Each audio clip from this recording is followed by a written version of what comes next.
¿Por qué Lucifer, el adversario de Dios, descendería al silencio de una montaña para reclamar el cuerpo de Moisés, un hombre cuyo espíritu ya había partido?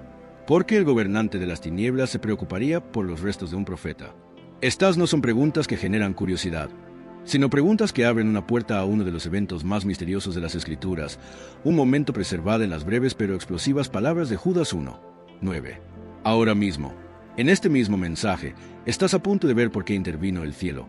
Porque el arcángel Miguel dio un paso al frente, porque el destino de una nación y la futura revelación de Cristo mismo estaba ligada a un cuerpo escondido en el valle de Moab. Y a medida que esto se desarrolla, comprenderás algo más profundo. Lo que Dios protegió en Moisés, todavía lo protege en ti. La historia comienza en la quietud que siguió al último aliento de Moisés. No se reunió ninguna multitud. Ningún sacerdote se acercó. Ningún familiar se quedó cerca. Solo se oía el sonido del viento sobre el monte Nebo, el lugar donde Dios permitió a Moisés ver la tierra prometida, pero no entrar en ella. Las Escrituras dicen algo asombroso, algo tan extraordinario que muchos creyentes lo han pasado por alto toda su vida. Lo enterró y nadie sabe el lugar de su sepultura. Deuteronomio 34:6. El Señor mismo enterró a Moisés. Y aquí es donde el misterio se profundiza. Porque si Dios ocultó la tumba, ¿cómo supo el enemigo dónde encontrarla? Y, aún más importante, ¿por qué la buscaba? Antes de que este viaje termine, verás el motivo de Lucifer, la autoridad de Miguel, el significado de la tumba oculta, y cómo esta antigua disputa sobre el cuerpo de Moisés revela la naturaleza de la guerra espiritual, la protección divina y la soberanía de Dios. Esta no es simplemente una historia sobre el cielo y el infierno. Es una revelación de cómo Dios guarda su propósito, a sus siervos y sus promesas, incluso después de que su obra terrenal haya concluido. Los últimos momentos de Moisés no fueron una escena de decadencia, debilidad ni de agotamiento. La Escritura nos dice intencionalmente que sus ojos no apagados y que su fuerza no lo había abandonado. Deuteronomio 34:7 no describe a un anciano derrumbándose bajo el peso del tiempo. Describe a un siervo cuya misión había llegado a su sagrada conclusión. Desde las alturas del monte Nebo, Moisés se encontraba solo, pero no abandonado. La tierra prometida se extendía ante él, resplandeciente bajo la luz del sol. Los valles de Efraín, las cordilleras de Judá, el lejano resplandor del mar occidental, la herencia jurada a Abraham, Isaac y Jacob. Había guiado una nación durante 40 años a través de desiertos, rebeliones, milagros y juicios. Su vida se desarrolló en 3 capítulos divinos, cada uno de los cuales lo moldeó para un propósito superior a sí mismo. O 40 años en Egipto, criado como príncipe, aprendiendo el lenguaje del poder. O 40 años en Madián, oculto en la oscuridad, aprendiendo la humildad de los pastores. O 40 años en el desierto, guiando a un pueblo obstinado con el fuego de Dios sobre él. Pocas vidas han estado tan divididas. Menos vidas han sido tan intencionalmente moldeadas. Y entonces, en un momento conocido solo por el cielo, Moisés recibió el llamado que ningún profeta podría rechazar. No la muerte por enfermedad, ni por edad, ni por heridas humanas, sino una llamada de Dios. No hubo sacerdote para ungirlo. No hubo pueblo para llorarlo. No hubo ritual para marcar la transición. Por primera vez desde el Edén, Dios mismo enterraría a un ser humano. Las Escrituras registran algo sobrecogedor por su simplicidad. Moisés murió allí en la tierra de Moab, conforme a la palabra del Señor. Deuteronomio 34:5. La frase hebrea conforme a la palabra del Señor transmite la idea de morir por el beso o mandato de Dios. Una transición íntima, no trágica. Moisés no cayó, fue recibido. Aquí, la tierra presenció un momento que solo el cielo podía comprender. El fin de la misión terrenal de Moisés y la continuación de un propósito que ni siquiera el infierno podía ignorar. Y esto nos lleva a un detalle que a menudo se pasa por alto, pero que tiene una importancia eterna. Incluso en la muerte, el cuerpo de Moisés no fue abandonado al proceso natural del entierro. El Señor mismo asumió la responsabilidad de su lugar de descanso. No porque Moisés fuera frágil, no porque la tumba requiriera protección de los hombres, sino porque el plan de Dios para Moisés se extendía más allá de su vida terrenal, abarcando el pacto, la profecía y la autoridad divina. Este es el eje sobre el que gira todo el misterio, porque cuando Dios oculta algo, el enemigo se desespera por descubrirlo, y cuando Dios reclama algo, la oscuridad se apresura a desafiarlo. La muerte de Moisés no fue un final, fue un campo de batalla que esperaba ser revelado. Hay una frase silenciosa en las Escrituras que parece demasiado breve para la importancia que conlleva. Una frase tan sutil que muchos la pasan por alto sin percibir la conmoción que subyace a sus palabras.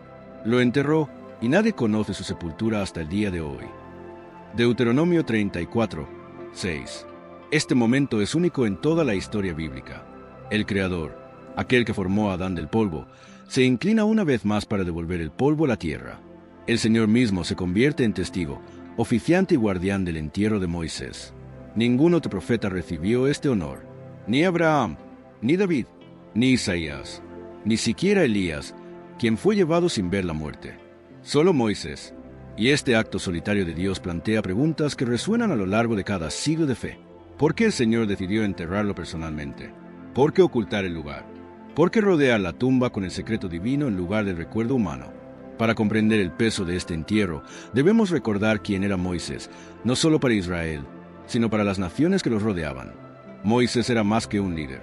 Era el legislador, el intercesor, el mediador del pacto, el profeta que hablaba con Dios cara a cara, como habla un hombre con su amigo. Una tumba marcada con su nombre se habría convertido en algo más que un monumento. Se habría convertido en un imán para la adoración.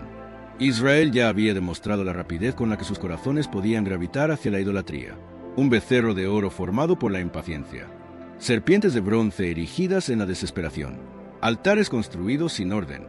Rituales formados por el miedo en lugar de la fe. Si la tumba de Moisés hubiera estado visible en el monte Nebo, el pueblo habría regresado a ella una y otra vez, buscando guía, rituales, bendiciones, señales y símbolos no designados por el Señor. La tumba se habría convertido en un santuario de devoción mal dirigida. Así que el Señor eliminó la posibilidad. Pero el entierro oculto no solo tenía como objetivo proteger a Israel de la idolatría. Había algo más profundo, algo eterno, que se desplegaba en el silencio de ese valle. La tumba oculta formaba parte de una cronología profética. Moisés estaba destinado a aparecer de nuevo, siglos después, de pie en el monte de la Transfiguración junto a Elías, hablando con Cristo sobre su sacrificio venidero. Un cuerpo corrupto no podía participar en ese momento. Un cuerpo profanado no podía cumplir esa profecía.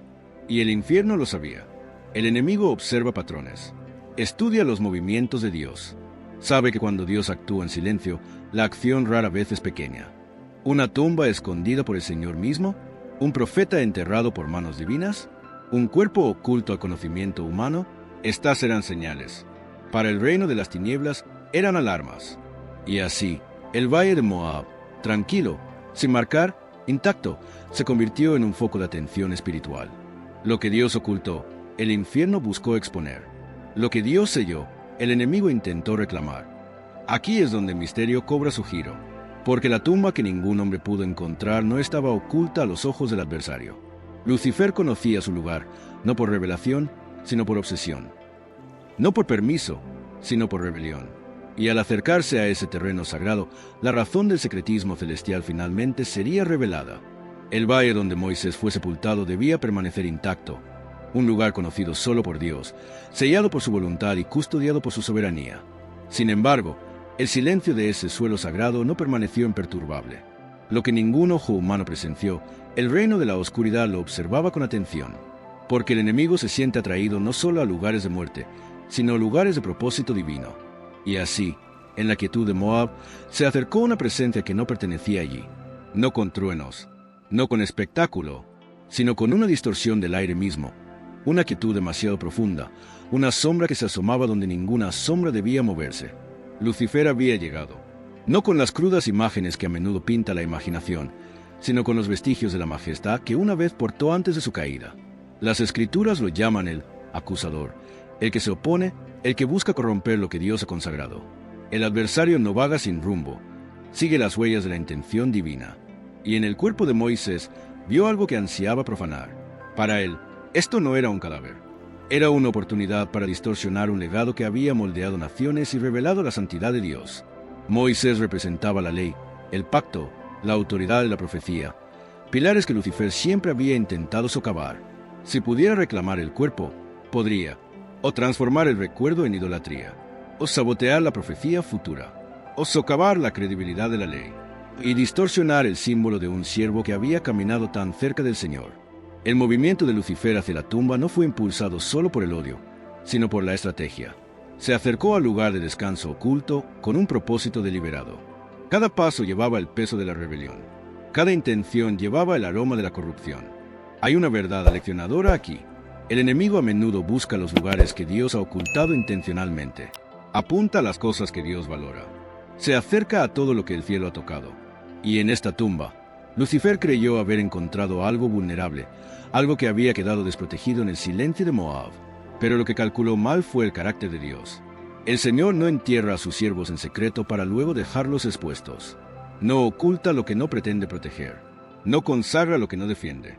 Y así, mientras Lucifer se acercaba al lugar donde yacía Moisés, alcanzando un propósito que no podía comprender y un límite que no tenía derecho a cruzar, la tensión espiritual en ese valle cambió. Porque donde la oscuridad traspasa, la luz responde. Y el cielo no se demora. Lo que sucedió en ese valle oculto no se trataba de un cadáver. Se trataba de un propósito. Lucifer no confrontó a Miguel porque quisiera poseer carne sin vida. Lo confrontó porque Moisés representaba algo que el enemigo temía en todos los niveles del plan de Dios. Moisés era peligroso para el reino de las tinieblas, incluso muerto.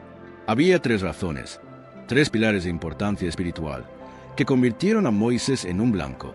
Primero, pacto. Moisés no era simplemente un líder. Era el portador de la ley, aquel a través del cual Dios introdujo un pacto que exponía el pecado y revelaba la santidad. A través de él vinieron los mandamientos, los estatutos, el fundamento para comprender el bien y el mal. Lucifer siempre ha intentado tergiversar lo que Dios establece. Si pudiera corromper el instrumento asociado con la ley, podría distorsionar la reverencia que Israel le tenía. Convertir la memoria de Moisés en idolatría habría sido un triunfo para la oscuridad. Segundo, gloria. Moisés fue uno de los pocos humanos que irradiaba físicamente la presencia de Dios. Su rostro había resplandecido después de hablar con el Señor en el Sinaí. Esa gloria, reflejada, prestada, pero innegablemente real, enfureció a quien una vez llevó la luz antes de caer. Lucifer desprecia los recordatorios de lo que solía ser.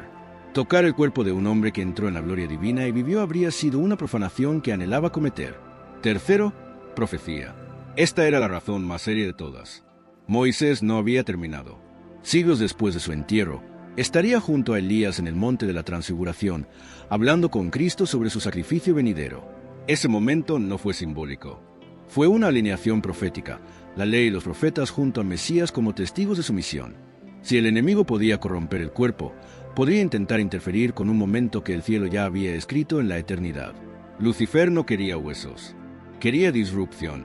Quería contaminación. Quería manchar lo que Dios había apartado para la revelación futura. Pero el entierro estaba oculto. El propósito estaba sellado. Y en el momento en que Miguel declaró, «El Señor te reprenda», el intento del enemigo fracasó. El cuerpo permaneció intacto porque la profecía aún no se había cumplido. Lo que Dios reclama, Él lo protege. Lo que Dios aparta, Él lo guarda fuera del alcance de la oscuridad. Y Moisés, legislador, intercesor, siervo, permaneció preservado para un propósito a que Lucifer no pudo acceder ni impedir. Miguel no aparece a menudo en las Escrituras, y quizás por eso su presencia es tan significativa. Cuando la Biblia lo menciona, nunca es en momentos ordinarios. Solo aparece en la historia cuando la batalla supera la comprensión humana, cuando el conflicto espiritual alcanza un punto que requiere la autoridad del príncipe guerrero del cielo. En los escritos de Daniel, aparece cuando la resistencia demoníaca detiene un mensaje divino durante 21 días. Ningún ángel inferior podría abrirse paso. Pero en el momento en que Miguel llegó, la balanza cambió. Su presencia no fue una demostración de fuerza. Fue la llegada del veredicto de Dios en el campo de batalla de lo invisible. En Apocalipsis, se encuentra al frente del mayor conflicto que los cielos hayan presenciado jamás. Cuando el dragón se alza, son Miguel y sus ángeles quienes lo confrontan, expulsando a Satanás, no mediante negociaciones ni debates, sino mediante una lealtad inquebrantable a la voluntad de Dios. Lo que hace a Miguel tan formidable no es su poder, sino su postura. Es un ser de guerra, pero no se exalta a sí mismo. Posee fuerza, pero nunca habla con orgullo. Se enfrenta a la rebelión, pero se niega a actuar con autoridad propia. Por eso su enfrentamiento con Lucifer en ese valle oculto es tan significativo. Cuando el enemigo exigió el cuerpo de Moisés, Miguel pudo haber argumentado. Pudo haber apelado a la obediencia de Moisés, a su llamado, a su pacto. Pero no dijo nada de eso. En cambio, invocó la única autoridad que el infierno no puede desafiar. El Señor te reprenda. Esas palabras revelan quién es realmente Miguel. Es el ángel que se niega a atribuirse la gloria. El ángel que se somete completamente al mando del Señor. El ángel cuya fuerza no proviene de su propio rango, sino de la sumisión absoluta a aquel a quien sirve. Y esto es precisamente lo que enfurece a Lucifer, porque Miguel encarna todo lo que el enemigo rechazó: obediencia en lugar de rebelión, humildad en lugar de arrogancia, sumisión en lugar de autoentronización. Su enfrentamiento en el valle no fue un simple choque de roles, sino la colisión de dos realidades espirituales, una fundada en el orgullo y la otra en la reverencia. Por eso fue enviado Miguel. Por eso se interpuso entre la oscuridad y el cuerpo que Dios había reclamado. Y por eso su aparición puso fin al conflicto al instante. Donde Miguel se encuentra porque Dios ha hablado. La disputa por el cuerpo de Moisés no es solo una historia antigua oculta en un breve versículo. Es una ventana a la manera en que Dios trata con su pueblo, cómo defiende, cómo protege y cómo se interpone entre sus hijos y las pretensiones del enemigo. Moisés nunca vio el enfrentamiento, nunca vio acercarse a Lucifer, nunca escuchó a Miguel hablar en su nombre.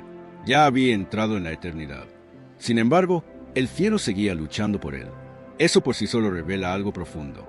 La protección de Dios sobre tu vida no se limita a tu consciencia. No tienes que ver la batalla para que Dios la gane. No tienes que sentir el peligro para que Él se interponga entre tú y el daño. No tienes que comprender el ataque para que Él lo silencie. El comportamiento de Lucifer en ese valle refleja su forma de actuar hoy en día. Él transgrede, hace afirmaciones que no son suyas.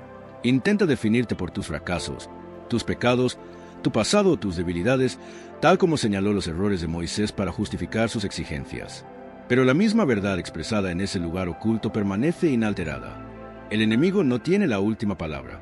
El Señor sí. Miguel no defendió a Moisés enumerando sus fortalezas. No justificó su valía. No intentó contrarrestar al acusador. Simplemente declaró la autoridad de Dios. El Señor te reprenda. Y esa es la misma autoridad que se ejerce sobre los que pertenecen a Cristo. Ahora mismo, en lugares invisibles, Dios protege cosas que ni siquiera sabías que estaban bajo ataque. Tu propósito, tu futuro, tu llamado, tu identidad, tu nombre. Él protege las partes de tu vida que el enemigo intenta corromper, las áreas que intenta reclamar y las promesas que intenta anular. La batalla por el cuerpo de Moisés nos enseña que el enemigo siempre intentará luchar por lo que Dios valora, pero Dios siempre luchará con más ahínco. Su palabra está por encima de la acusación, la oscuridad, las mentiras y de cualquier acusación contra ti. Puede que no presencies el cambio del mundo espiritual a tu favor. Puede que no escuches la voz de Miguel ni veas el valle donde surge el conflicto. Pero el cielo lucha por ti con la misma certeza, la misma autoridad y la misma victoria que ejecutó aquel día.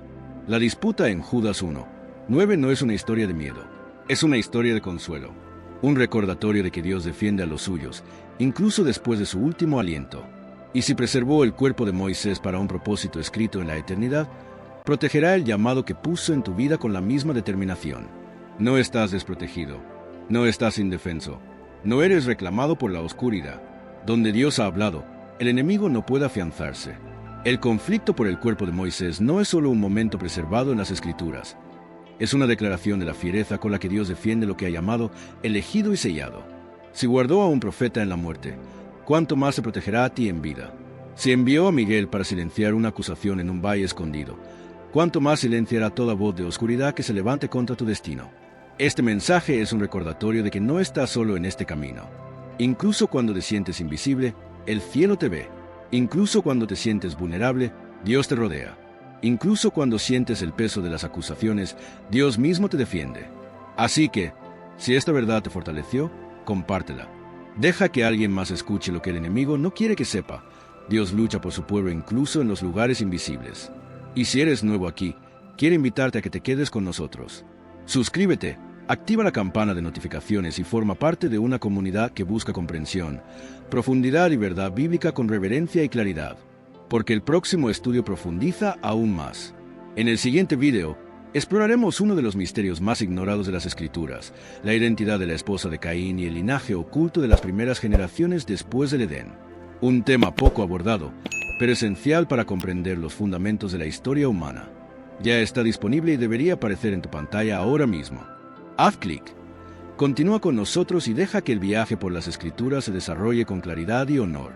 Que Dios te bendiga, te fortalezca y te llene de su protección y paz.